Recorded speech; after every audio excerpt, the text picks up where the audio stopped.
I've been reading a lot of comments from our Canadian fellows on the newspaper that they are mocking us for holding on to a plane that was taking off. I want you guys to have an answer for all those people.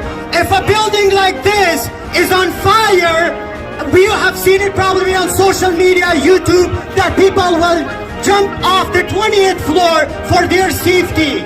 So the reason those people were holding on to the plane, because there was a reason they did that. Because they didn't want to be guilty to themselves that they did not try for their safety. Everybody will try for their safety.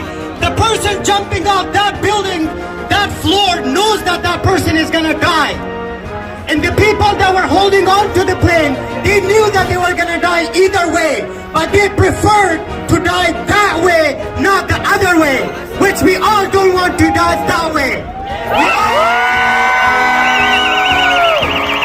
We all want to die with pride.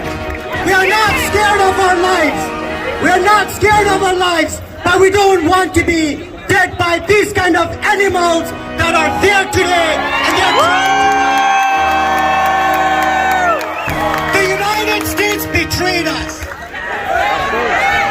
Our sold leaders betrayed us. We need to know that. They all betrayed us.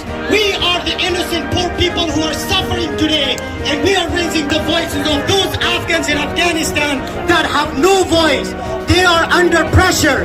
They are pressured not to be able to raise their voices. So we are the one raising their voices. Thank you for coming. Thank you, everyone. Appreciate it.